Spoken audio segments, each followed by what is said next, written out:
So you're thinking of moving and living in Malaysia. We can fully understand. Malaysia is a popular country among expats, and with its stable economy, good infrastructure and friendly people, you will feel at home pretty quickly.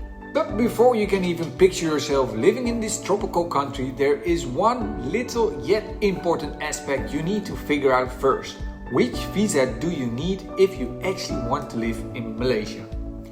Unfortunately, not all visas are easy to arrange, and it can be one of the most challenging parts of your move to Malaysia. Hopefully, with this video, we can give you a straightforward question on which visa is the best for you, so you can get your visa application started in no time. So in this video, we are going to focus on the visas you will need when you want to stay in Malaysia longer than 180 days. If you're there just for a short while and you don't have kids who have to go to school or you're going to start a business, none of it, then you don't need to arrange a visa before heading that way. Once on immigration in Malaysia, the officer will give you an entry stamp known as a social visit pass, which is generally speaking at 90 days valid. However, it is also possible that he will only give you 30 days. It is up to him or her to decide. This all depends on your nationality and if you are not a visa-exempt national for Malaysia. If you decide to stay longer and you are not eligible to extend the short-term visa into a long-term visa pass, which we will explain the requirements for that visa right after this, then you will need to go on the so-called visa run. This means that before your social visit pass expires, you need to exit Malaysia, go on a short trip to, let's say, Thailand or Singapore, and then re-enter again for another 90 days. As said earlier, this is of course not convenient if you want to settle in Malaysia long term or have children who might need a visa to attend a school there. So you can extend the short stay into this long-term social visit pass only if a family member has an employment pass or is a Malaysian citizen.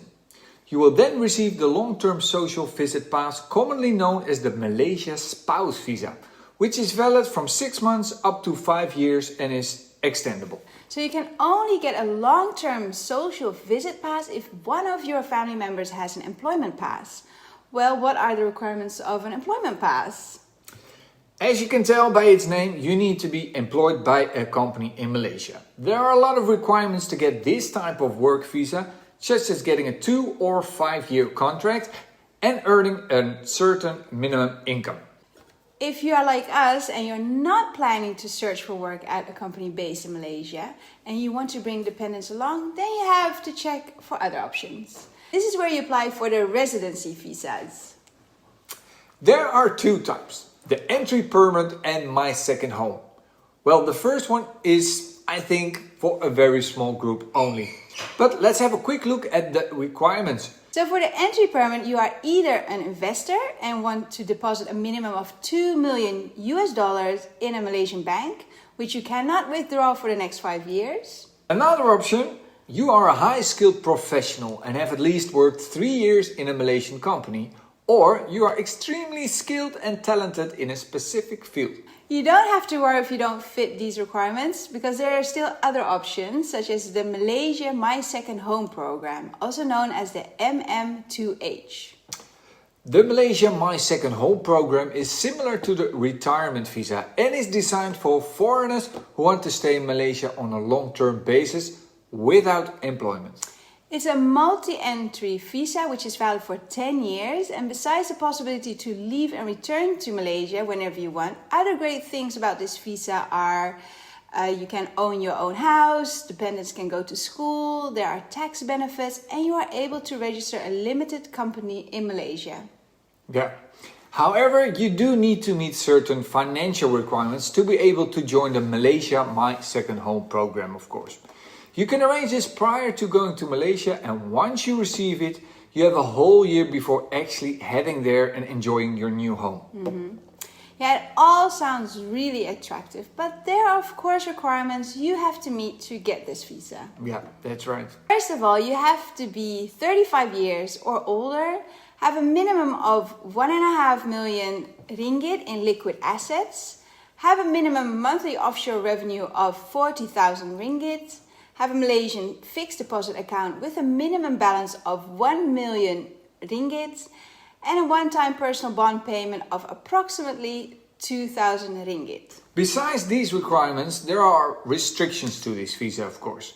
First, you must stay at least 90 days in Malaysia. Secondly, you are not allowed to be employed in Malaysia or work or invest or whatever. You're allowed to do any work, If you wish to do so, then you need to apply for the work visa. Once you are accepted to the My Second Home program, you are only allowed to live on the peninsula. If you want to live in Sabah or Sarawak, then you will need to apply for a different one that's called SMM2H program, where you have to be 50 years or older, and it has different requirements as well. So, while it is unique for a southeastern country to have this possibility for foreigners to settle in their country, you do need to have money and be super financially secure, plus be 35 years and older. Yeah, surprisingly, this program has been very popular because despite all the funds you will need, this program offers a lot of extras, plus the cost of living in Malaysia is low.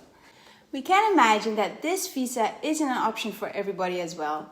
You might have a good job and a pretty good income, but this doesn't necessarily mean you have all the funds or investments that are required for this visa. So, is Malaysia off the table when it comes to living there long term?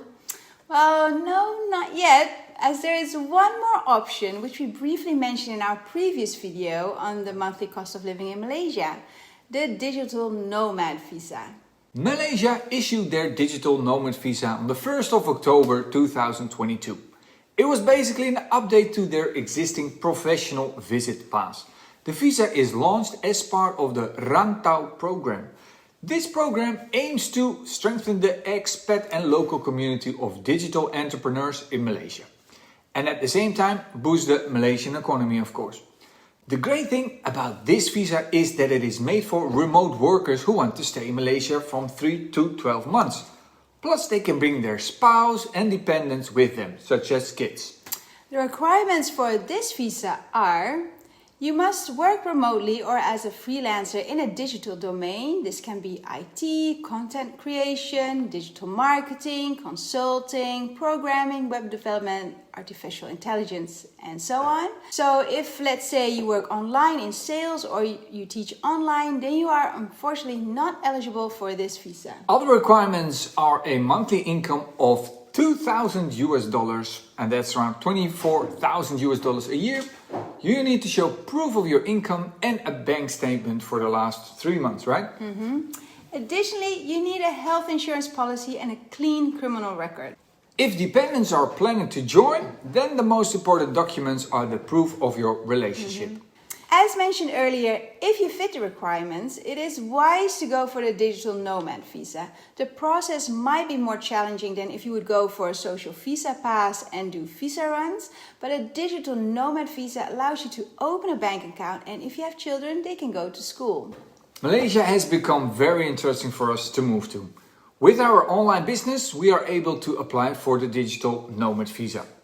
If you wish to enter Malaysia on this type of visa too, but you do not earn an income in the digital domain, then you should check out the link we provide in the description below. The whole idea of owning an online business is something you might have never thought of, but perhaps it is something for you and it can give you more opportunities to live wherever you want, such as Malaysia. While Malaysia does seem more organized than its neighboring countries, plus you can arrange a lot of visa applications online, it might be wise to ask for assistance from an immigration lawyer. So that's it for today's video. We hope we have clarified the visa aspects when it comes to moving to Malaysia.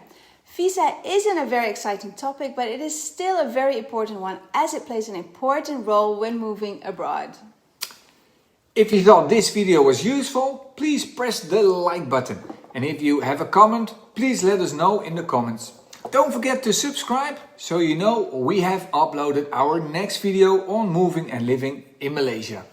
For now, thank you very much for watching and we hope to see you in our next video. Bye-bye! Bye!